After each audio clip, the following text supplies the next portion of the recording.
नमस्कार. तुमचं सगळ्यांचं आपल्या आणखीन एका नवीन व्हिडिओमध्ये अगदी मनापासून स्वागत करते. सर्वांना श्री स्वामी समर्थ. तुमचा सगळ्यांचा आजचा दिवस खूप छान, मस्त, आनंदाचा आणि आरोग्याचा जावो अशी स्वामींच्या चरणी प्रार्थना करते आणि आजच्या व्हिडिओला सुरुवात करते. कशा आहात तुम्ही सगळ्याजणी? खूप छान, मस्त आणि मजेतच असणार. कालच्या व्हिडिओला केलेल्या कमेंटसाठी, लाईकसाठी तुमचे खरंच खूप मनापासून आभार मानते. तर चला, मस्त छान अशी आज सुंदर अशा दिवसाची सुरुवात नेहमीप्रमाणे झालेलीच होती. सकाळचे 8 वाजलेले होते आणि मी व्हिडिओला सुरुवात केलेली आहे. रविवारचा दिवस आहे, सुट्टीचा दिवस आणि आजच्या दिवशी जेव्हा आपल्या गृहिणींना रविवारी सुट्टी असते, त्या दिवशी घरातील कामे किंवा संपूर्ण स्वयंपाक लवकर आवरून किचन क्लिनिंग कसं पटकन आपल्याला करता येईल लवकर स्वयंपाक करून, ते आपण आजच्या व्हिडिओमध्ये बघणार आहोत. तर पूर्ण व्हिडिओ स्किप न करता संपूर्ण बघा शेवटपर्यंत. तर चला, सुरुवातीला तर आधी आपण हॉलमधलंच आवरून घेत असतो. जेव्हा आपल्या रुटीनला सुरुवात होत असली तेव्हा जरा मी निवांतच रुटीनला सुरुवात केलेली होती, कारण मुलींनाही सुट्ट्या आहेत आणि शेवटी मग लवकर सुरुवात करण्यापेक्षा जरा निवांतच म्हटलं आता अजून पुढचे 8 एक दिवस आहेत आपल्याकडे निवांत. त्यानंतर मग आपलं सगळ्याच गृहिणींचं सकाळचं जे काही लवकरचं रुटीन आहे ना, ते चालू होणार आहे, सुरू होणार आहे. तर आता आधी म्हटलं चला पुढचं सगळं झाडझटक जे काही होतं ना आवरायचं. एकदाचा हॉल आपला क्लिनिंग झालेला असला ना सकाळी, की कोणी आपल्या घरी येऊ दे किंवा काही कामं वगैरे करण्यामध्ये आपण नंतर लागलो, की नंतर आपल्याला मग पुढे हॉलमध्ये बघायची गरज नाही. एकदाचं पूर्ण हॉल क्लीन झालेला असला की. त्यामुळे मी सकाळी आधी उठल्यानंतर जेव्हा कामांना सुरुवात करते ना, पूर्ण हॉलमध्ये व्यवस्थित असं जो काही पसारा असतो मुलांनी केलेला असो किंवा आपला असो थोडाफार झालेला, ते व्यवस्थित असं करून घेत असते. बाल्कनी व्यवस्थित झाडून घेतलेली आहे. पूर्ण घराला संपूर्ण झाडू वगैरे मारून घेतल्यानंतर रात्री बदाम भिजत घातलेले असतात मुलींसाठी, ते सोलून घेतलेले आहेत. काही वेळा काय होतं, सोलण्याच्या धाकाने मग ते तसेच पडून राहतात आणि खात नाहीत मग. त्यामुळे सगळ्यांचेच इथं मी व्यवस्थित असे सोलून एका प्लेटमध्ये काढून ठेवले, म्हणजे उठले की त्यांचे आपापले घेतले की खाल्ले की मग बरं. आता डेलीचं मी रात्री बदाम म्हणजे न चुकताच अगदी वरती एका काचेच्या बरणीमध्ये भरून ठेवलेले आहेत, म्हणजे दिसले की पटकन आपण काढून टाकू शकतो. नाही तर मध्ये-मध्ये काय व्हायचं, माझं लक्षातच राहत नव्हतं की मला बदाम भिजत घालायचे आहेत असं. पण आता एक नियमच करून घेतलेला आहे, की रोजच्या रोज बदाम भिजत घालायचे, म्हणजे सकाळी पटकन मुलांना देऊ शकतो किंवा आपण सुद्धा खाल्ले तरीसुद्धा चांगलं असतं. चला, मला आज बनवायची होती मस्त छान अशी नवीन पद्धतीची वांग्याची भाजी करायची होती. म्हटलं काहीतरी नवीन करूयात, म्हणजे रोज-रोज ना तेच सारख्या-सारख्या भाज्या खाऊन मुलंसुद्धा कंटाळतात. तर आज म्हटलं मस्त झणझणीत असं काहीतरी करूयात, वांग्याची भाजी करूयात. त्यासाठी मी वांगे अशा पद्धतीने मधोमध चिरून घेतलेले होते. त्याच्यामध्ये थोडंसं मीठ घातलेलं आहे मी, व्यवस्थित असं भरून घेतलं आहे पूर्ण वांग्यांमध्ये. मीठ भरताना थोडं लाल तिखट जरी भरून घेतलं ना तरीसुद्धा छान टेस्ट येते, पण मी फक्त मीठ भरून घेतलेलं आहे.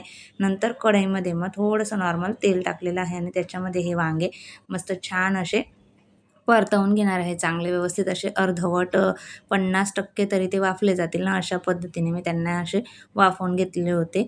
मग अधून-मधून त्यांना व्यवस्थित असे परतवून घेतलेले होते, म्हणजे एकाच साईडने करपायला नको त्यासाठी. आणि तोपर्यंत पुढची जी काही तयारी होती ना बाकीची स्वयंपाकाची, ती करून घेतलेली होती. आजच्या दिवशी मी नाश्ता वगैरे काहीच बनवलेला नव्हता. मिस्टरांना हवं असेल तर मूग, मटकी वगैरे जे काही भिजत घातलेलं असतं ना, ते मी देत असते. कांदा, टोमॅटो वगैरे कट करून वरती निंबू वगैरे पिळून असं. आणि अशा पद्धतीने मग नंतर ते वांगे जे होते ना व्यवस्थित छान वाफवले गेल्यानंतर काढून घेतले. नंतर त्याच कढईमध्ये तेल घातलेलं आहे, थोडं जिरं घातलेलं होतं, तमालपत्र घातलेलं होतं, बारीक कट करून घेतलेला कांदा घातलेला आहे, भरपूर सारा लसूण मी इथं कुटून घेतलेला होता, तो त्याच्यात घातलेला आहे.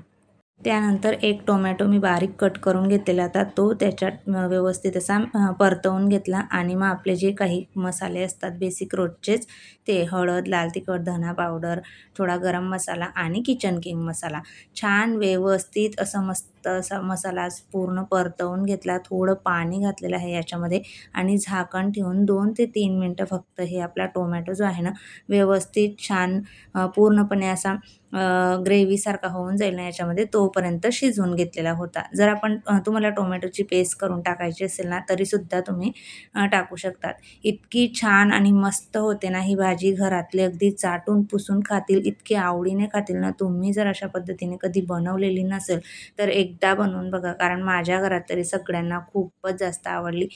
कुठलीच ग्रेव्ही वगैरे तयार करायची नाही, कुठला मसाला वाटण वगैरे करायचं नाही, काहीच नाही. इतकी छान साधी आणि सोप्या पद्धतीने म्हणजे सांगते ना, हॉटेलच्या भाजीला सुद्धा मागे करेल इतकी छान टेस्टी भाजी ही होते अशा पद्धतीने. आमच्या इकडे तर साध्या सिंपलच भाज्या असतात. खानदेशातले तुम्ही असाल तर तुम्हाला माहीतच आहे. आम्हाला त्याच पद्धतीच्या भाज्या आवडतात. पण काही वेळेला मुलांना रोज-रोज तसंच खाऊन आवडतसुद्धा नाही मुलांसाठी किंवा आपल्यालासुद्धा काहीतरी चेंजेस नवीन पद्धतीच्या असल्या तर जरा छान वाटतं. आणि तेल बघा भाजीला किती छान मस्त असं सुटलेलं आहे. आहा! बघताच क्षणी तोंडाला पाणी येईल अशी मस्त छान अशी वांग्याची भाजी मी इथे बनवून झालेली होती माझी आणि गरम-गरम असली ना त्याच्यासोबत गरम-गरम चपाती. अगदी आरामात पोटभर जेवतील. चला संडेचा बेत तर झालेलंच होतं. त्यानंतर चहा, पाणी वगैरे हे जे काही होतं ना आमचं, ते सगळं झालेलं होतं. त्यानंतर मग आपला जो काही किचनवरती हा पसारा झालेला असतो, तो आपल्याला आवरून घ्यायचा असतो.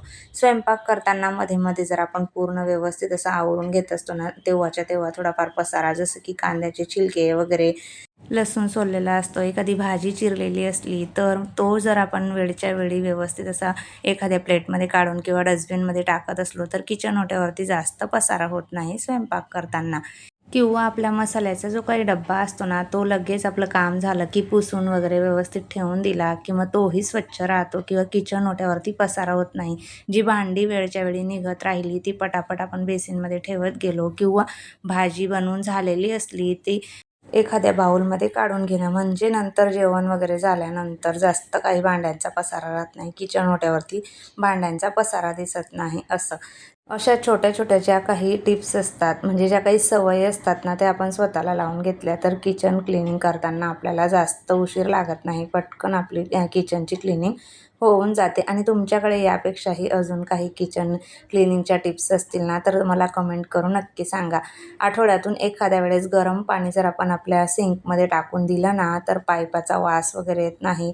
कारण बऱ्याच वेळेला आपण कितीही म्हणा खरकटं वगैरे काढून घेतच असतो. जेव्हा भांडी सिंकमध्ये टाकतो तेव्हा जे काही अन्न असतं ना, ते पाईपामध्ये न टाकता एखाद्या भांड्यात काढून ठेवलं आणि डस्टबिनमध्ये टाकलं, तर किचनचा जो काही पाईप आहे ना आपला सिंकचा, तो लवकर खराब होत नाही किंवा त्याचा वास आपल्याला येत नाही किचनमध्ये आपण जेव्हा असतो तेव्हा. आणि एखाद्या वेळेस आठवड्यातून ना गरम पाणी करून त्याच्यात टाकून द्यायचं. तेव्हा त्याच्यातलं जे काही घाण वगैरे असते ना, ती निघून जाते आणि आपला जो काही सिंकचा पाईप आहे ना, तो स्वच्छही राहतो. तर स्वयंपाक झाल्या-झाल्या लगे हातच मी किचनमधला जो काही भांड्यांचा पसारा होता ना, तो आवरायला घेतलेला होता. म्हणजे चहा वगैरे झालेली होती त्यानंतरचा किंवा स्वयंपाक माझा पूर्ण झालेला होता. ती सगळी भांडी मी इथे क्लीन करायला घेतलेली होती. लगे हात लगोलग जर पसारा आवरत राहिलो ना, तर पटकन आपली कामं होतात. आणि गॅस तर रोजच्या रोज धुतलाच पाहिजे, कारण त्याच्यावरती ना आपण बऱ्याच वेळेला ना वरचे वर जर पुसून घेतला ना, असा तेलकट असा थर जमा होतो बऱ्याच वेळेला. किंवा किचन ओटासुद्धा आपण फोडणी वगैरे देतो ना, तर असा तेलकट झालेला असतो. त्यामुळे धुवून घेतल्याशिवाय काही पर्यायच नसतो त्याला. आणि स्टीलची शेगडी जर असली तर धुतल्यानंतर मस्त छान अशी क्लीन होऊन जाते. काचेचे जे काही आता गॅस असतात ना, त्यांना धुवायला वगैरे चालत नाही. तर चला किचनही व्यवस्थित असा पूर्ण रोजच्या रोज मी स्वयंपाक झाला ना, तर अशा पद्धतीने थोड्या हाफ स्टाईल असतात ना, तिथपर्यंत तरी धुवूनच घेत असते. म्हणजे तेल वगैरे उडलेलंच असतं फोडणी वगैरे देतो ना आपण, तेव्हा फोडणीचं पूर्ण वरती इथं लाद्या ज्या आहेत ना, त्या खराब झालेल्याच असतात आणि धुतल्याशिवाय त्या काही क्लीन वगैरे होत नाही. त्याचबरोबर आपले जे काही नळ आहेत ना, ते सुद्धा आपला गॅस ओटा वगैरे धुवून झाल्यानंतर आजूबाजूचा जो काही परिसर असतो ना, आपण तिथे भांडी वगैरे धुतलेली असतात बऱ्याच वेळेला तिथे. आणि नेहमी तिथं पाण्याचा सतत वापर होत असतो किचनमध्ये. त्यामुळे तिथं खराब होतो आजूबाजूचा परिसर सिंकच्या बाजूचा. तर तोही स्वच्छ पाण्याने धुवून घेतला ना, तर छान व्यवस्थित असा क्लीन दिसतो. किंवा तिथे बारीक जे काही मच्छर वगैरे होतात ना, आता पावसाळ्यात, उन्हाळ्यात तर नसतातच, पण पावसाळ्यामध्ये तर ते होत नाही किंवा आपला किचन ओटा एकदम मस्त छान असा क्लीन दिसतो. अशा ज्या काही छोट्या-छोट्या टिप्स तुमच्याकडे सुद्धा असतील ना, तर मला कमेंटमध्ये नक्की सांगा. तर अशा रोजच्या रोज जी काही क्लीनिंग आहे ना, ती. आणि सुट्टीच्या दिवशी ही अशी पटकन जर कामं आपली झाली, तर पुढचे दिवस, कारण आपल्या गृहिणींना तर काही आपल्या कामांपासून सुट्टी नसतेच. आपल्याला कामंही असतातच. घरात सगळ्यांना रविवारच्या दिवशी सुट्टी राहील, पण आपल्या कामांना मात्र कधीच सुट्टी नसते. ती आपल्याला करावीच लागतात. पूर्ण व्यवस्थित असं किचन स्वच्छ पाण्याने धुवून घेतलेलं आहे आणि नंतर मग अशा पद्धतीने पुसून घेत आहे. पुसल्यानंतर तुम्ही ओटा बघू शकतात की किती छान मस्त असा एकदम चमकत आहे. चकाकी जी आहे ना ती आलेली आहे ओट्याला आणि जो काही आजूबाजूचा परिसर आहे ना तो सुद्धा मी अशा पद्धतीने पुसून घेत असते. म्हणजे पाण्याचे जे काही थेंब असतात ना, डाग असतात ना, ते लाद्यांवरती राहत नाही.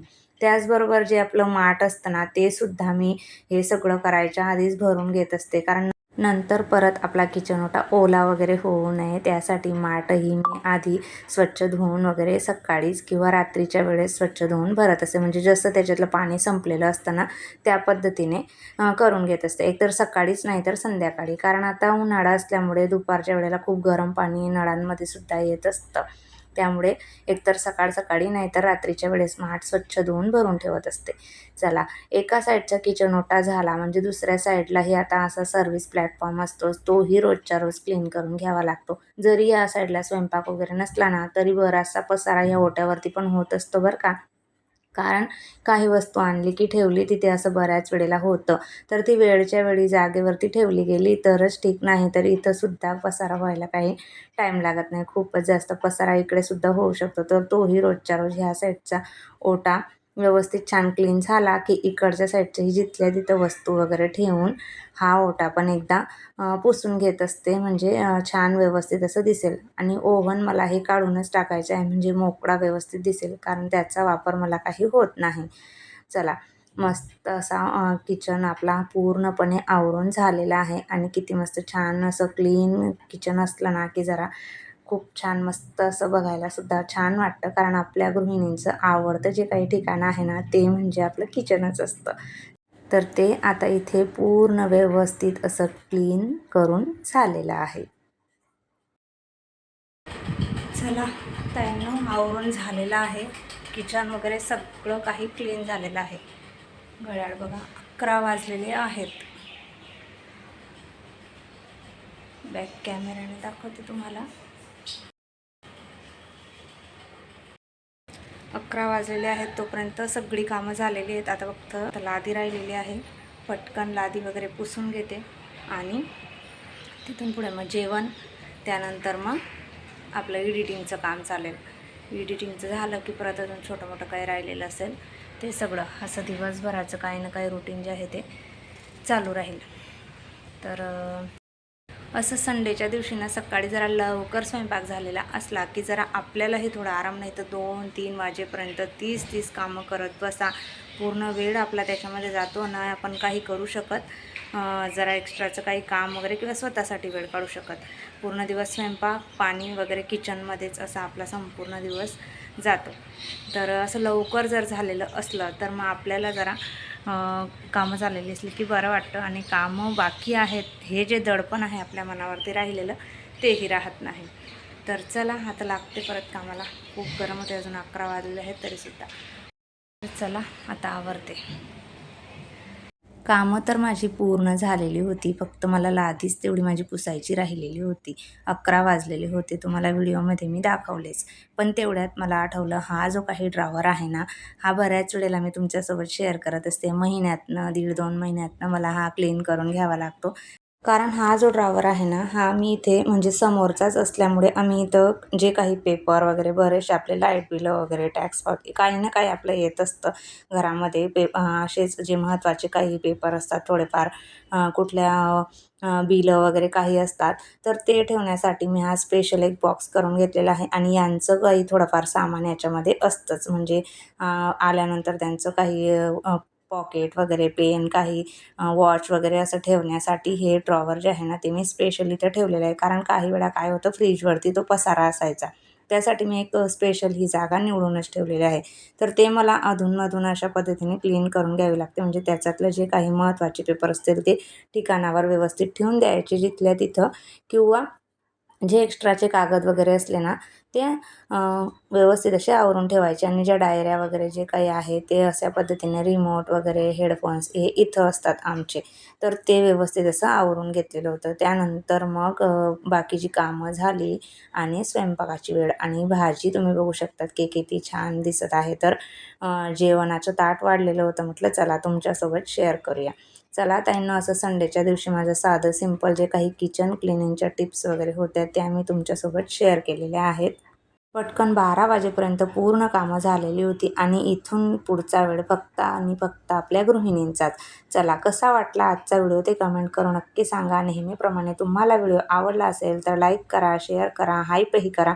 पहिल्यांदा बघत असाल तर आपल्या चॅनलला सबस्क्राईब करा आणि आपले असेच रोज येणारे नवीन व्हिडिओ बघत राहा. भेटूया आपण उद्याच्या छान आणि इंटरेस्टिंग व्हिडिओसोबत. तोपर्यंत सर्वांना बाय आणि सर्वांना श्री स्वामी समर्थ. व्हिडिओ पूर्ण बघितल्याबद्दल धन्यवाद.